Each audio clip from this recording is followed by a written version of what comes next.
So I wanted to just start off by saying thank you to all of our conference sponsors. Without you, it would be much, much more difficult to have a low cost conference like this in particular. And I wanted to just make sure that we uplifted all of them because I gave special attention, obviously, to Invinity. You will be seeing more information about them on our website and Facebook, Instagram, places like that. And obviously, many of these are organizations, congregations that are connected to PIPL and the work that we do across Pennsylvania. I also wanted to just add, if Nathan wants to introduce himself quickly. Sure. Hi, everybody. Nathan Martin. I'm currently serving as the board chair of Pennsylvania Interfaith Power and Light of Pennsylvania. I wanted to just first welcome everyone who's here to the conference. It's so great, and I'm so already inspired by our keynote panel and responses. Really already lots of food for thought. And wanted to take a moment. We welcomed new board members just a few minutes ago, just to take a moment to say farewell to a couple of our board members. Wanda Guthrie is from the Pittsburgh area, and she has served our board so well, so thoughtfully. Wanda really has brought sort of a sense of really ethical, religious, passionate grounding to her work that she brings over from the Merton Center work that she's involved in. And she has just been a solid rock in all of her work. And Greg, as some of you and many of you know, has been sort of kind of so instrumental in sort of bringing his passion for tree planting and trail maintenance and removal of invasive species to kind of a whole nother level of that as a model for interreligious cooperation, as well as doing significant amount of work to help keep PIPL on financial footing, solid financial footing. So we just wanted to thank them for their incredible work for the board. We are going to miss them, but we know that they will continue to do this important work in other ways. And really just wanted to say thank you, and may you go from strength to strength. Okay. Thank you all so much. I'm hoping that everybody is back by now. If you look at the bottom of your screen, you should see the little 4 square that says Breakout Rooms. And if you click on that, it will give you the option of joining one of 3 rooms. PHL is the Philadelphia Eastern Pennsylvania Advocacy, Policy, and Organizing. PGH is Urban Creation Care and Tree Planting, and Harrisburg, Central Pennsylvania is Creation Care and Stewardship in like non-urban areas primarily.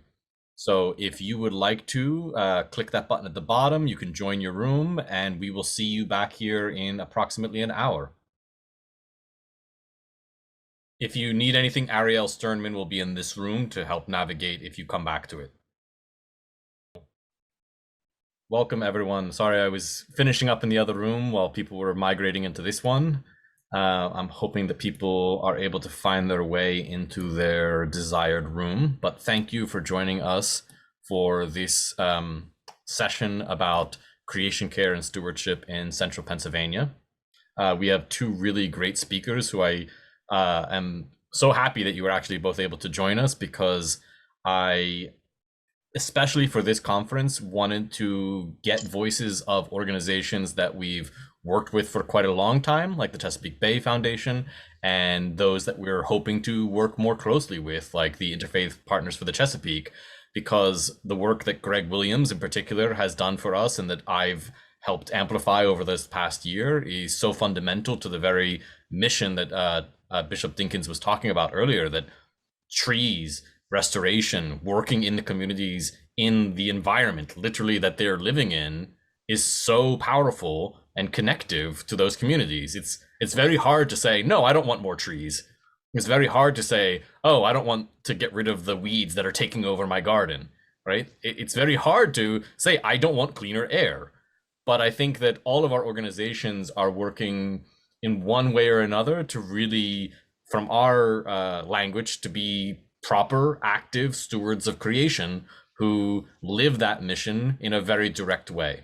So I see that Anna already has her presentation slide up. I will then just invite her to introduce herself. Thank you, Anna, for being here. Hi, thanks, David, for that really great introduction to this session. So Interfaith Partners for the Chesapeake is new to the Pennsylvania region. And so I wanted to just start off by giving a brief overview about our mission, our values, etc. So our mission is to ignite the power of the faith community in the Chesapeake region and to honor all of creation by working together to protect and restore our shared watershed. A lot of what we do is related to water quality and mitigating things like flooding, et cetera, throughout the region. Our core values obviously are justice, respect, action, inclusion, and accountability. You know, there are over 1,800 congregations throughout the Bay watershed. And we know that if we're able to touch even just 10% of them, we would have an incredible impact. And as our name suggests, we look at our work through a watershed lens.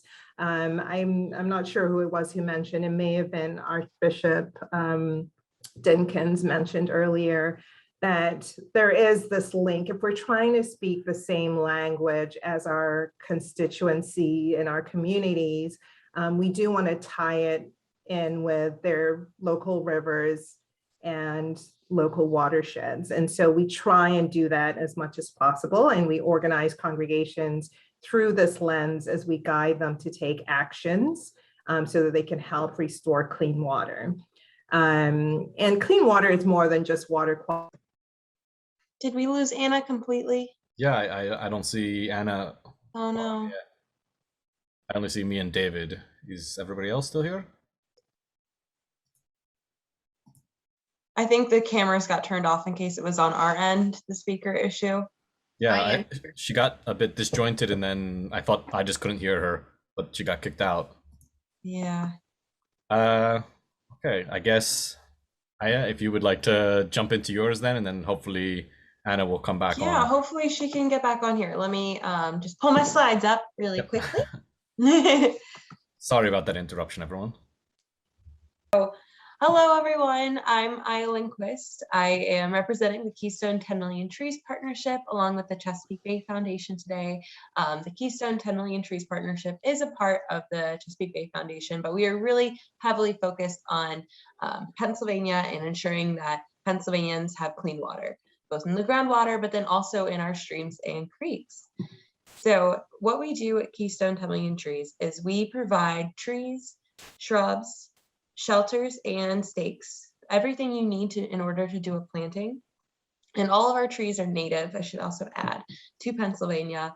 And they're all going to work really hard, and hopefully we try to make sure they survive and provide all the materials and love and care to get them to our healthiest, most mature tree in order to make sure that they can do what they need to do in order to give us all clean water, which is kind of perfectly following up on what Anna said right before she got booted out. So I'll go to our next slide, and the theme for this is how to be in service to creation. Oh, there's Anna. And I just started presenting. Do you want me to continue, or would you like to go back to where you were? I don't know if she can hear me. I don't know if her audio had been joined yet. Okay. So Anna, if you can hear us, we're gonna just continue on for a little bit, and then we'll come back to you, okay? Okay, go ahead. Yeah. So I would really like to talk about our work together with CBF, K10, and IPL.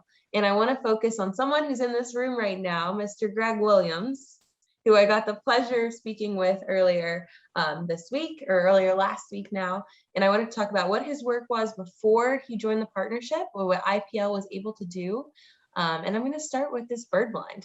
So Greg was working in Blair County on the Lauer Trail, and he was working really hard to help remove native species, get new plants planted in. But it was incremental work. It took time and it takes a lot of care. And it can also be really expensive to plant trees and do this kind of work without having materials provided for you. So on the left here, you can see a bird blind that is completely covered in non-native invasives, taking over the area. And then on the right here, you can see what Greg's work was in removing all those non-native invasives and allowing that bird blind to now be usable and allowing this trail to be even usable as well. So what was once just a few hundred plants turned into thousands with the trees and shrubs that K10 was able to provide. And Greg, just let me know if I say any of this wrong, but it was the Clearwater Conservancy, Clean Water Conservancy, that connected you to K10. And now you are your own great connector of K10 to other regions in Pennsylvania, which is really made me really happy to hear that. And this work that he's been able to do in partnership with us has been able to spark new chapters in other areas of Pennsylvania as well. So what is the importance of this work? What really makes this work meaningful, of the planting trees, the work IPL does, the work CBF does, the work K10 does, and the work Interfaith Partners of the Chesapeake is able to do, is you have the environmental benefits of trees and clean water. So that's open space, that's fresh air, that's clean water. But the most important in my experience and what I do is community building. Really working to get different groups of people throughout central Pennsylvania involved in this work, because as said earlier, trees are what everyone loves. Everyone loves trees. We may not agree on a lot of things, but I have yet to meet one person that does not love a nice tree. So these are different groups that Greg and IPL have been able to work with, from Mennonite churches to Penn State fraternity brothers, to just younger children, students, elementary age up to college. So just bringing together all of these different passions, personalities under the same united benefit of restoring your streams and loving trees. So I want to talk about how you can get involved if you're interested in this work and becoming more engaged. So as an individual or a group, it's great to volunteer at a planting. We offer many opportunities to do this, and we're hoping as we get our new website up and running that we will have an easy way for everyone to just sign up if they were interested. Also, I know IPL does a lot of plantings of their own, so if you want to just get connected right through there with congregations, that's another awesome way. If you are a landowner and say you have a large plot of land along a stream that you may be interested in planting trees on, please reach out to me. My information's at the bottom. Our website is also below, where we are always happy to connect with you. If you were interested in organizing a planting, say you know of a big land that could be used in a different way, or could involve more trees, just also a great way. We also have becoming a partner is another opportunity for involvement. And these are all really foundational ways to be in service to creation and taking care of the planet, taking care of where we live, our communities. Plantings, I've learned, is a great way to meet people. You're getting dirty, you're working together, and you're all working towards a common goal, whatever that goal is. I know I believe Greg mentioned this to me as well, that with working with younger children, it seems to be just being able to do something and have control over what seems like an uncontrollable issue of climate change, of pollution sources. It can really be a uniting front for a lot of people. And I think with children, where we often don't feel like we have a lot of power, this is a great way for us to make a difference and inspire others, inspire ourselves in this journey. And those are the main things I wanted to share with you all today. And I'm really excited to hear more from Anna and also continue this conversation. Thank you.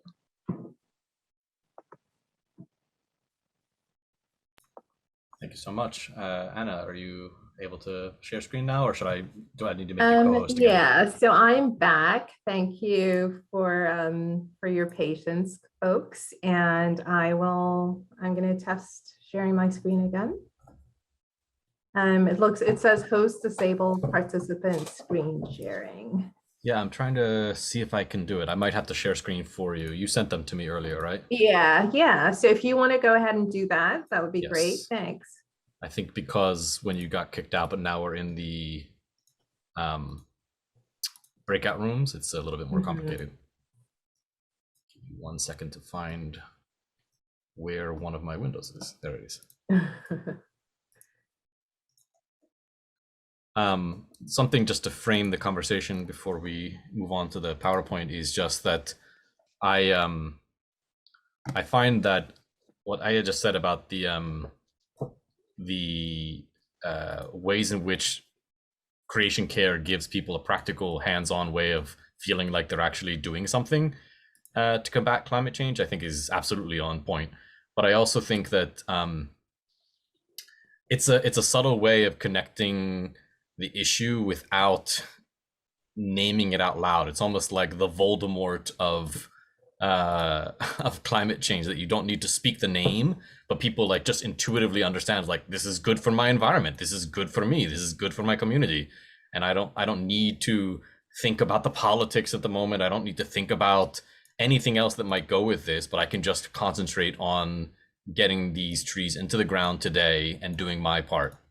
And with that being said, I will be able to share screen. Can all of you see that now? Yes. Let me make it into presenter mode. Yeah. Sorry, hold on 1 second. I don't know why I'm not seeing. Oh, there it is. Yeah. All right. Yeah. Thanks so much, David. So I think I'll start again from the top. If you just move on to the second slide, I was kind of outlining our mission, which is to ignite the power of the faith community in the Chesapeake region.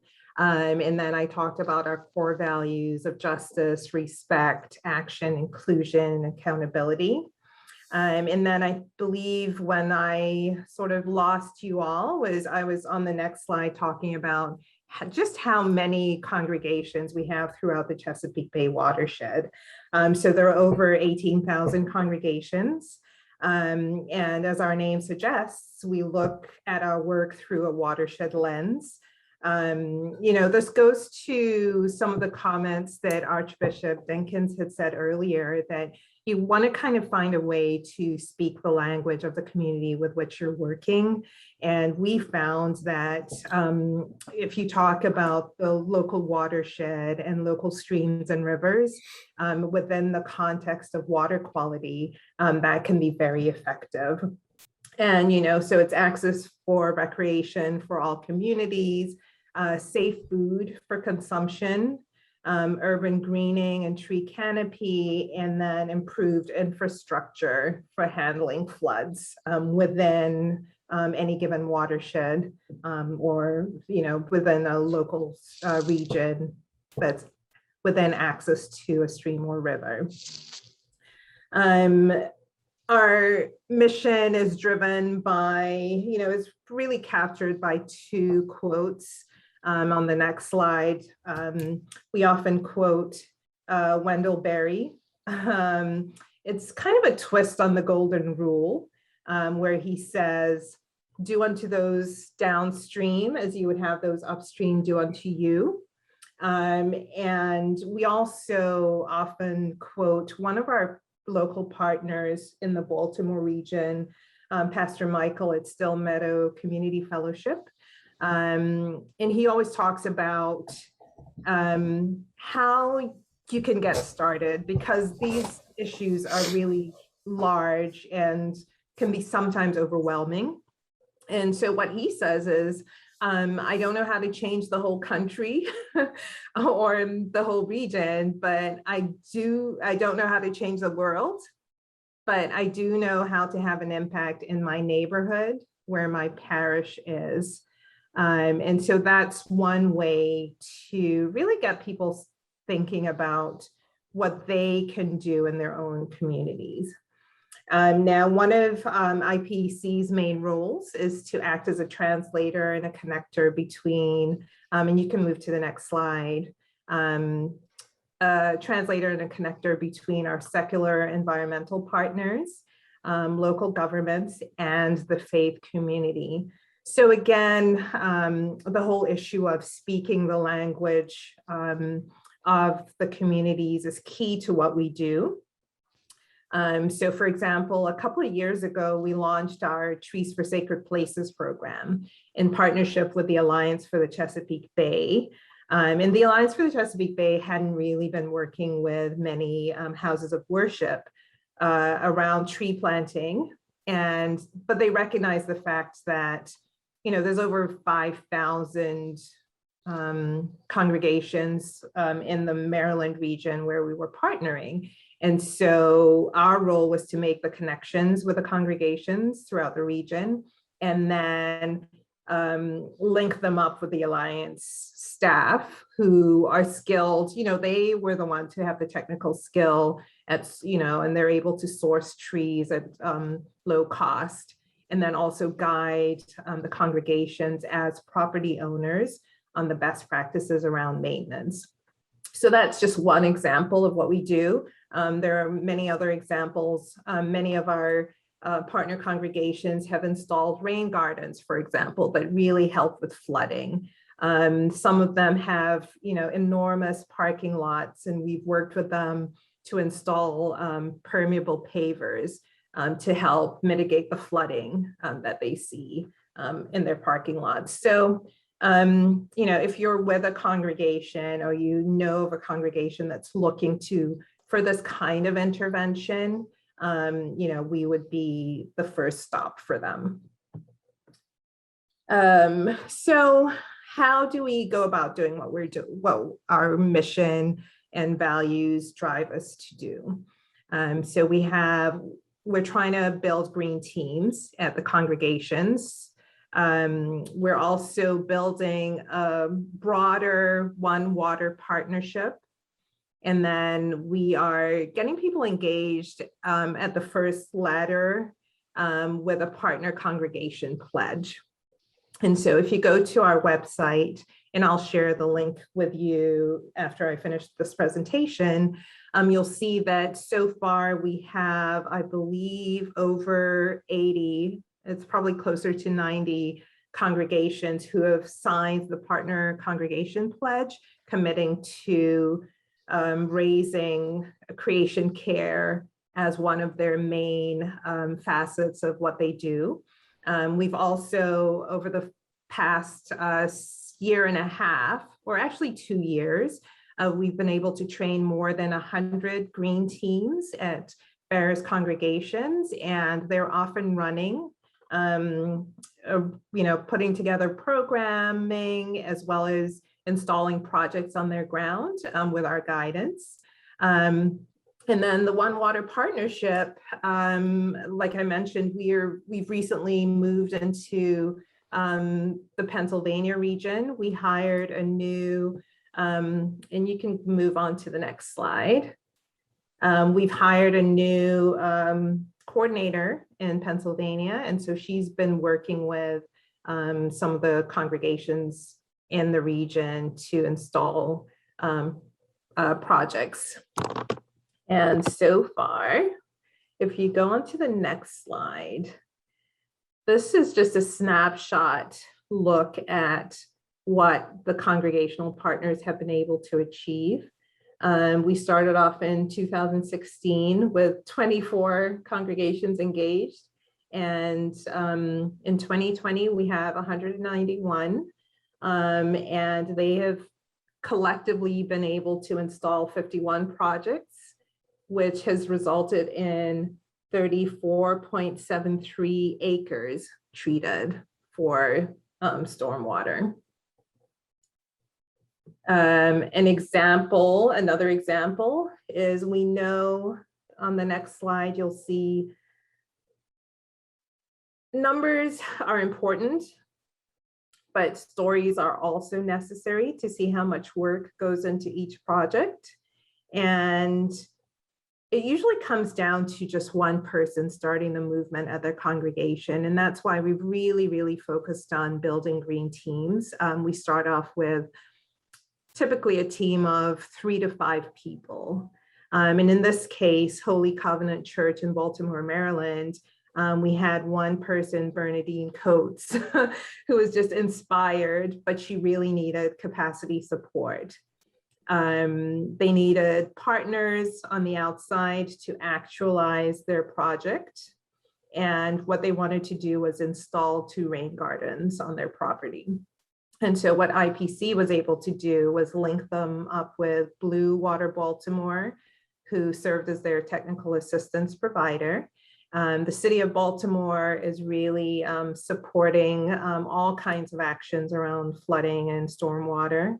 And then the Chesapeake Bay Trust provided the grant funding to install the rain gardens. So a congregation can be really active in a big way around creation, care, and stormwater mitigation at little cost to themselves, other than, you know, the passion and the time of their volunteers. This project took about 2.5 years to get to the finish line. The total cost was about $70,000. But, you know, they were able to really educate the community at large. And since then, we've seen many other congregations in the region come to learn from them and then move on to install similar rain gardens. As I mentioned, the good news is that we've expanded into Pennsylvania, and we've recently hired Katie Ruth, who some of you might already have met or worked with.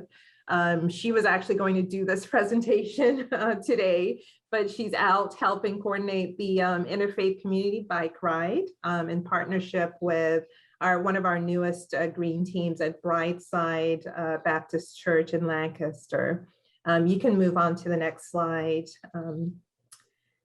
And so this ride, which starts, I think, at 2:30, they're going to be visiting a total of 6 congregations. And this will be kind of an exercise to build community and really start building a partnership in the whole Lancaster region.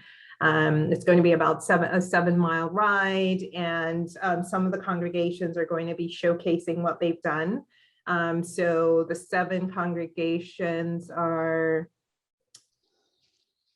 Brightside Baptist Grace Lutheran, Grandview Church, East Chestnut Mennonite, St. James Episcopal, and Trinity Lutheran. Tanya, your team. So this is just one example of the work that we're doing. Yeah, I'm not involved with that effort in person, but yeah, I'm half a block away from Brightside Baptist, and I'm going to visit them soon. Yeah, great. Yep. So on the next slide, as I said, we're looking to partner with folks. You can, you know, either be a recruiter or a connector for us. If you know of congregations that are interested in our work, do reach out to us. We also, our work around education and community building is ongoing. We have these ongoing Faithful Green Leaders trainings, which are a 3-part training that just helps people think through how they can build their team, how to maintain it and make sure it's sustainable over the long term. And then we work with folks to set an action plan and put an action plan together by the end of the training. And then, you know, we have one-on-one coaching through the first year of the team. And then we also have monthly learning labs, which I'd encourage you to participate. They're open to everyone. They're usually the first Thursday of every month. So our next one will be in December. And actually one of our key speakers will be Reverend Shana Watson from St. James Episcopal in PA. So if you are interested, you can just sign up on our website. And then we're always looking for advisors around cultural sensitivity issues and program development. So if you have ideas, feel free to reach out to either Katie Ruth or reach out to me, and we can, you know, help you with any programming that you'd like to really push forward at your congregations. The next slide is the last slide. This is how you can contact me. In general, our emails are first name at interfaithchesapeake.org. And so Katie's will be Katie, Katie, at interfaithchesapeake.org. But either she or I can help you. And I'll stop there and we can go into questions. Recently, at a Watershed conference at State College, we, Interfaith Partners for the Chesapeake and PIPL, both presented. And before we presented, we discussed how does one differentiate the organizations. And I think the few things that we came up with were obviously Interfaith Partners for the Chesapeake goes beyond Pennsylvania. That's one thing. But then in Pennsylvania, PIPL goes beyond the Chesapeake. So we do work in Philadelphia, we do work in Pittsburgh and areas that are technically outside of the watershed. The other thing that I found interesting in the conversation was kind of our direction of approach, meaning that obviously Interfaith Partners for the Chesapeake is a very watershed, water-based, looking focused organization. Whereas I find, and maybe Greg can correct me if he feels I'm wrong, that PIPL kind of goes from the other way. Like we think a little bit more from air to soil to water, whereas Chesapeake goes from water to soil to air. So we're kind of meeting in the middle where we all are on the land, but we're kind of approaching it from the two different directions. And I think that that's a wonderful opportunity for future collaboration. And then also that potentially you guys do quite a lot in terms of like trainings and things like that, which we have done some of in the past, but maybe we do a little bit more in terms of maybe lobbying and things like that. Yeah, I'm very optimistic for the future partnership that I hope will develop between our organizations. And then I also am so happy that Chesapeake Bay Foundation is still here and announcing good future funding, and hopefully that means thousands and thousands more trees for us across Pennsylvania. Yeah, we have some big goals. Lots of different plans are really focusing on how to diversify our partnerships more. And that a lot of that means we are comfortable going outside of just the Chesapeake Bay watershed. So we are thinking of moving more into Philadelphia partners, Pittsburgh partners too. Because ultimately, even if that tree isn't blocking like a certain creek that's going to be draining into it, it's still going to make a difference in people's lives in our airshed, but also just in our communities. Philadelphia isn't that far from Virginia Beach, or it's not that far from Annapolis, but we're all very much connected, and it shows. And so we're really focusing on all of PA with this. Yeah. Great. So, David, just to add to what you said, so when we're thinking in terms of the One Water partnership, that does include all of the different organizations, including IPL. We've partnered with IPL, DMV, district, it's the district, Maryland and Virginia, around that region. And so we already know how to work with IPL and how to really raise our strengths in each region. So we're looking forward to doing more. Yeah, and I was saying to Katie that I think maybe I even mentioned it to you that USCAN, organization that we all belong to, has particularly grants focused on collaboration between organizations. So like IPL DMV, you guys, us, another partner, we can do work together. And I think that one of the things I wanted to uplift about what you said earlier was for the one congregation, it was at no cost to the congregation. It's just their manpower, their will, their desire. As long as those things were there, it lowered the bar of access, as Bishop Dinkins was talking about, so that it wasn't a question of like, is this going to cost us $70,000? Your answer was no. And I think that your answer for, do I need to be an expert on watershed restoration and things like that? Your answer was no. So I think that that's a message that needs to be conveyed alongside, obviously, what we're talking about here. But I do want to make sure that Greg, who I think was itching to ask a question, and potentially the others get a chance to ask you guys questions. So Greg, go ahead. Yeah, I didn't necessarily have a question. I just wanted to kind of amplify what you had to say, David. One of the things that we concentrate is on climate change more than on watershed. And the number one technology that's making a difference in terms of carbon sequestration is planting trees. And so, we put 10,000 in. CBF is aiming for 10 million. So we're this little drop into that big bucket. But all those trees are going to make a difference. And we also kind of haven't concentrated on church grounds so much as we do on a lot of public grounds. So, for instance, in my area, we've worked on the Lower Trail, which is a 16-mile rails to trails, where we got permission to kind of, I sold it as beautifying the trail. But what I was really doing was planting trees and removing non-natives. And by removing the non-native invasives, then we're actually kind of we're solidifying the biodiversity of those trails. Because right now, as opposed to a riparian buffer where people will plant trees in an area where there's a farm, we're planting trees where there's a forest already, but that forest is greatly endangered by non-native invasives that are 12 feet tall and blocking out all the wildflowers, blocking off all the shrubs, and blocking off basically regeneration of those trees. So with the help of Chesapeake Bay Foundation, we're putting in 60, 70 different species who all feed the insects, which feed the birds, which feed the whole habitat. We also, with the permission of CBF, have been able to reach out to some individual landowners who would like to kind of increase the biodiversity and also kind of increase the carbon sequestration capability of their land by planting native trees. And so this last year, almost half of our trees, 1,700 trees this last fall, were distributed to private landowners who kind of met those qualifications.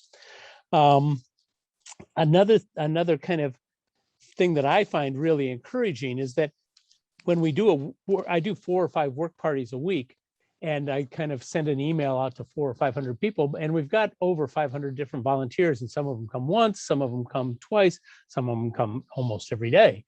They're kind of in that addict stage that I'm in, and the obsessive compulsive level. So all sorts of people are meeting each other. Recently, we had a work party where there were 8-year-olds with 80-year-olds with 50-year-olds. And that intergenerational, interfaith, connection is really powerful. And we've also expanded, and there's not a good way for interfaith to do this, but it's an interesting concept, is that we don't require that people are faith-based. We also say faith-based or morally moved or morally kind of motivated, because there's lots of humanists out there who really are concerned about the environment in much the same way that we are, and we open the door to them.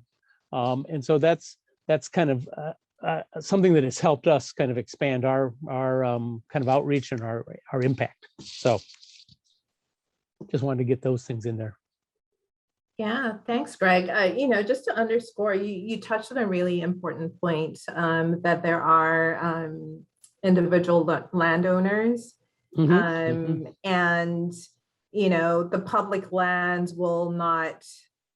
If we had trees planted on every inch of the public lands, it still wouldn't not enough. Make enough of a dent. And I think groups like Chesapeake Bay Trust, Alliance for the Chesapeake Bay, quickly recognize that, and so that's why they realize that there are all these private communities of faith that own large portions of land, and if their faith leader says, we're planting trees here, everybody will plant trees. Often they'll be very motivated to plant trees. And so that's one thing. And then I also wanted to circle back to David, when we talk about the cost of doing these actions within a DEI lens. Sometimes that volunteer cost is actually extremely high. So we should always remember that we might be asking folks to come together on a Sunday when, you know, they have a second job or their main job is on Sunday. So you're really asking them to give up that source of income to come and volunteer for a day. And so let's always keep that in mind as well. Yeah, I think that's a great point. And I think that as Greg said, you know, like sometimes he and I both get like Boy Scouts troops and stuff like that. So it's like a nice, like maybe they're kids for the most part and they're like dedicated parents. Or you get other people like I have 2 kids, and you know, it's hard for me sometimes to get out there and do creation care because it's like I need to be helping to raise my children. And then the other thing that I'm trying to be conscious of, particularly in like North Philly, where I'm trying to do quite a lot of work in this month, is the time that a person would go to worship oftentimes has a little bit of time on either end. Meaning, like, if you finish service at noon, usually you don't go straight to work or you don't go straight to something else. So there's usually that nice little sliver of time that maybe you're not willing, as Greg said, to do this every single time. But if it's 1 planting a year, if it's 2 plantings a year, or if it's just like go water some plants that are down the street from me, I find that is another way of saying, like, it can become a low lift routine way that you connect with your community. And I do agree with you, like having a pastor or a rabbi say like, this is what we're doing next weekend can be motivating. You know, if they have that good connection that we hope that congregations do have with their leadership, it can materialize. Elaine and Karen, your names are less familiar to me, so I wanted to just make sure that if you had any questions or comments that you wanted to address, that we gave you some space for it. Sam, by the way, was also one of our partners in planting the 10,000 trees this year here in Lewisburg, which is where I'm based. Wonderful. And David, I'm not ignoring you either, but I at least know you.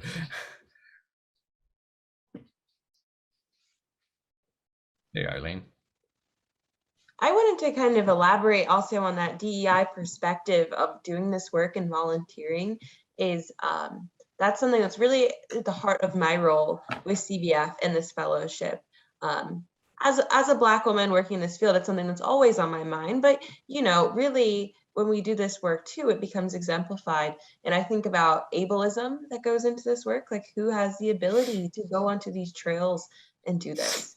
And then you kind of wonder, it's like, if I'm in this role and I'm not able, for whatever reason, I'm not able, whether it's a physical, mental, or time constraint, financial constraint, you know, how can we find a way for people that are different to still be involved and still feel like they can make a difference? And I think that's a really powerful place that we can start focusing our efforts and brainstorming and collaborating to create something else too, outside of just on the ground, putting hands in soil, but also, you know, if that's maybe that some people are better off with like lobbying, working in political spheres and getting more effort in that way.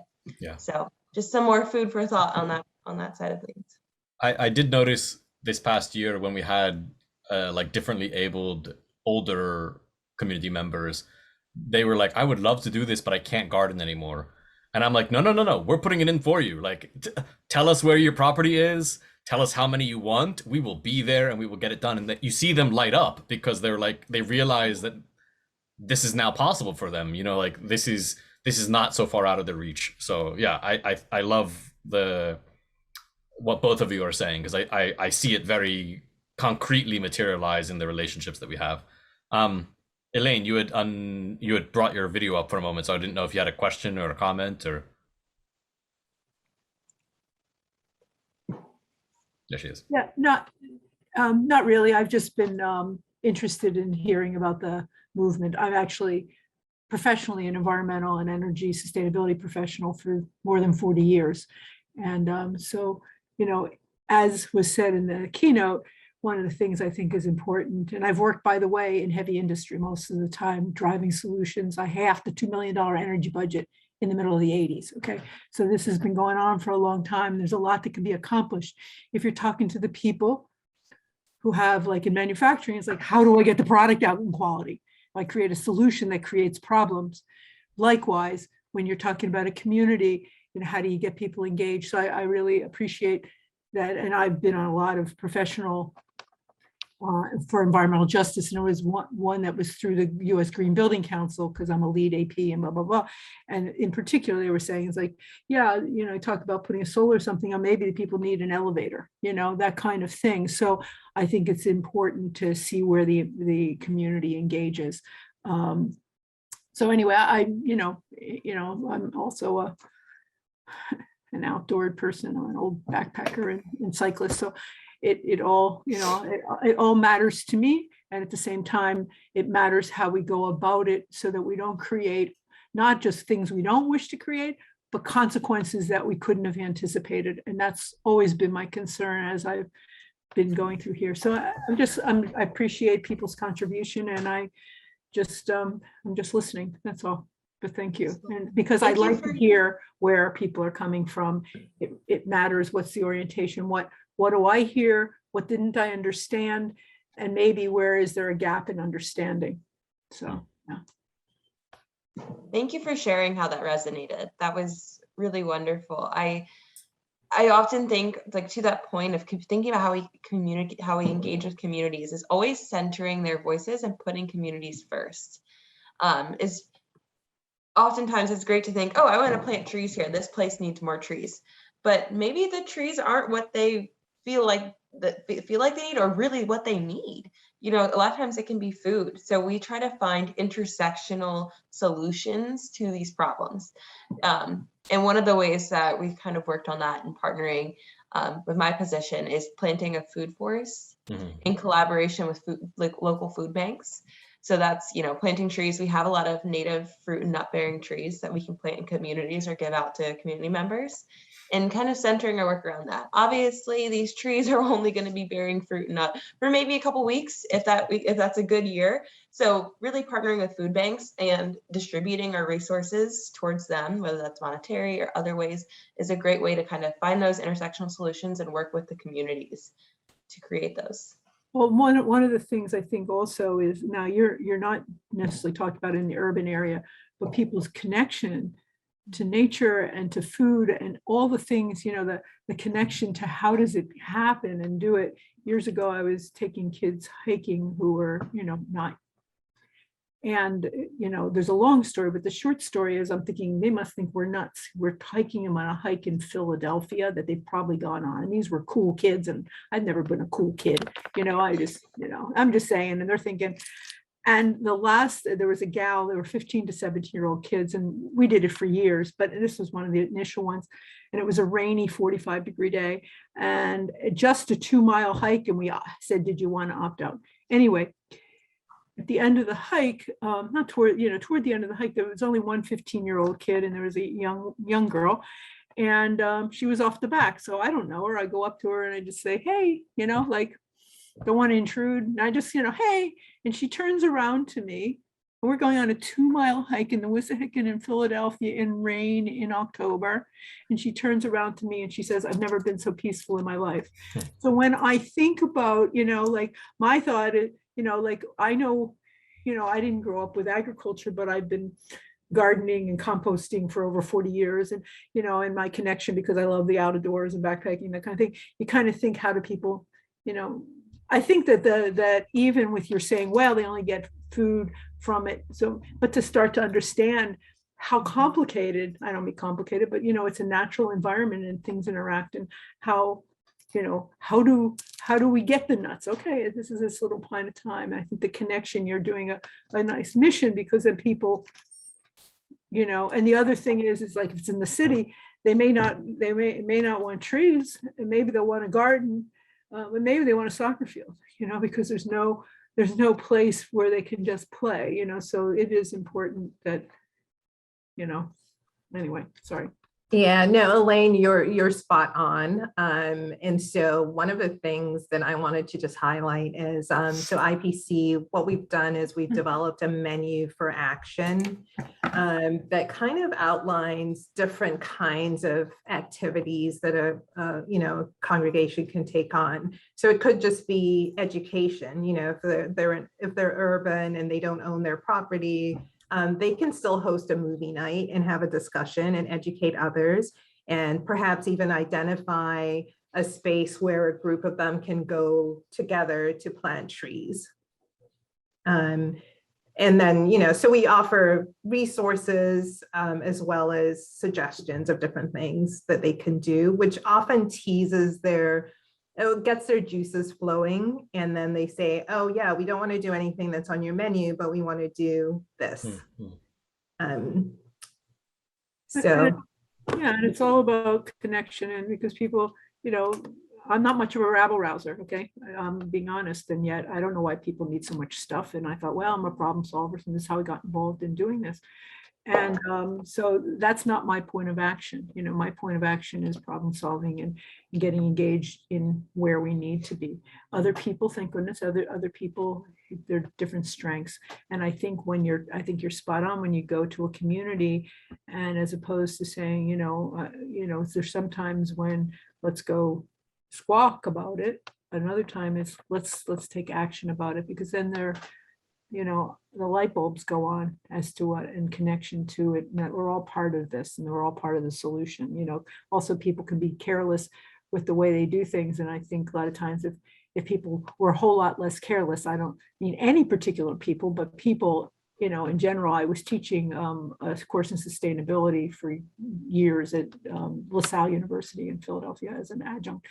And one of the things I said, what happens if, this is before LEDs were a big thing. So what happens if everybody turned out one 100-watt bulb? This is, you think about how much 100 watts isn't, one bulb wasn't a whole lot. But you think about that kind of thing. There's a lot that needs to be done on the big level, but then there's a lot that people can do if they're a little bit more mindful. How do they do with their trash? There's so much trash I put out in about, 2 weeks. If you're mindful about that. So I think when people get associated with it as both in the planting of trees and, I think people are tactile sometimes and rather do something than, the education. Mission. That's true. And sometimes you can be really surprised. Like it took my congregation, which just happens to be in DC, St. Columbus. So it took us longer to green our coffee hour than it did to get solar panels on our roof.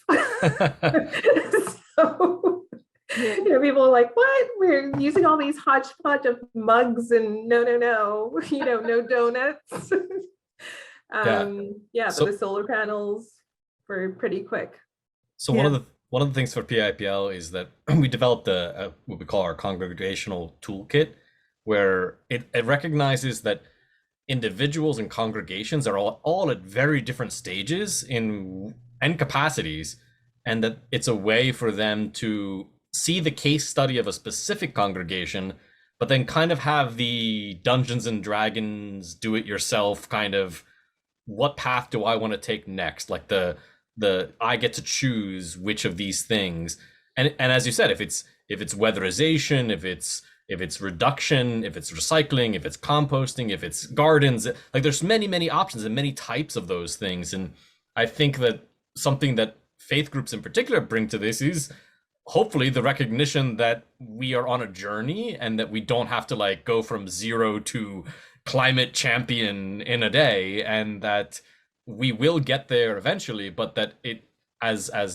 Bishop Dinkins said and Anna has said, you got to speak to people where they are and how they are in the language that makes sense to them. And I think that I was going to say one other thing, and I'm blanking on it because there's been so much good content in what we're talking about. That in Philadelphia, we concentrate a lot on property trees and street trees, right? In Pittsburgh, we are at the moment focusing on blueberries because there was just an outpouring of desire to have blueberries that we couldn't keep up with the demand of how many people and how many locations wanted blueberry trees, because they're like bushes and people like blueberries and stuff like that. So I definitely think that the food element is something that I'm very interested in, and I see partners like CMAC in South Philly doing dozens and dozens of community gardens for fresh vegetables and fruit. But then I also see the great benefit that such activities could have for mental health, especially. And Greg and I talked about this at the beginning of the pandemic, that I want creation care for PIPL to be spiritual, to be nature retreat. Like I want to have a day where we go out and we like be together, connect, pray, eat, and then also do that work. And I recognize not everybody has 5 or 6 hours, but I do think that having the opportunity to do that is something that we lack, right? We know we can go to church and sit in a pew, or we can go to a congregation and pray, but there aren't that many times where somebody says, join me. There's no risk, there's no cost, there's no nothing. We set it up for you. We just need you to come and be in fellowship, be working with us and stuff like that, to care along the same lines. Tanya, I saw that your hand went up and I don't want to ignore it. So Yeah. So thank you. And thank you, Anna, for that presentation. And I'm so happy that IPC and IPL are talking and comparing your missions and your emphases. I think that's very necessary, because there now are so many wonderful organizations, including IA, Chesapeake Bay Foundation. And I've met 1 or 2 of your colleagues in Lancaster. Yeah. Probably. Yeah, so you're the technical folks who advise us and are currently advising my church on a project. But anyway, I think it's really important for all of our groups to work together, because people get confused, basically. And we're kind of overloaded. I'll include myself. And my first reaction when I was asked to be on the board of IPL was, oh my gosh, I've just gotten involved with IPC, and how am I just going to find the bandwidth to deal with 2 of these organizations? So the more you guys can, or the more we can dovetail, I think the better. And then I'll just say a word about Lancaster. It's and I think you all are aware of this, but we're not just a bunch of bumpkins here. Lancaster City, it's a vibrant community, a majority minority city of 60,000 people, which is modern. It has a convention center, mid-sized convention center, and it's a very lively, it's a great city. And then it is surrounded by suburbs and countryside, right? But there's a lot going on here. And again, I would emphasize that a lot of the issues that people of all demographics experience in Philadelphia or Pennsylvania or Pittsburgh or Braddock or wherever, or even DC for that matter,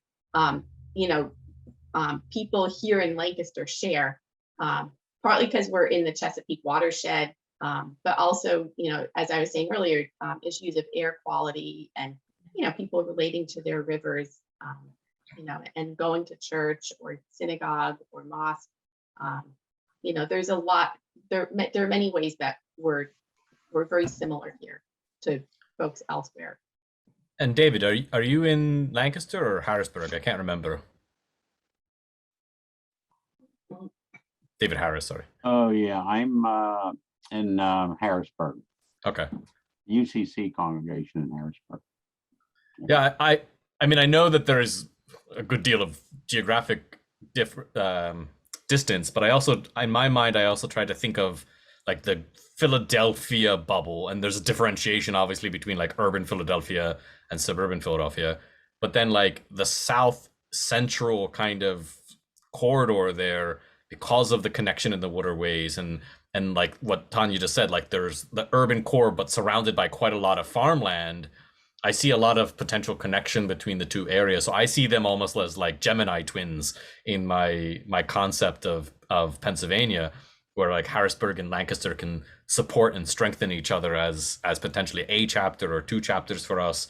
But I'm very hopeful, as Tanya said, for her to be the bridge between us and Interfaith Partners for the Chesapeake, but also to give us a little bit better footing in the area to be able to do and contribute and connect to people in the area quite a lot more.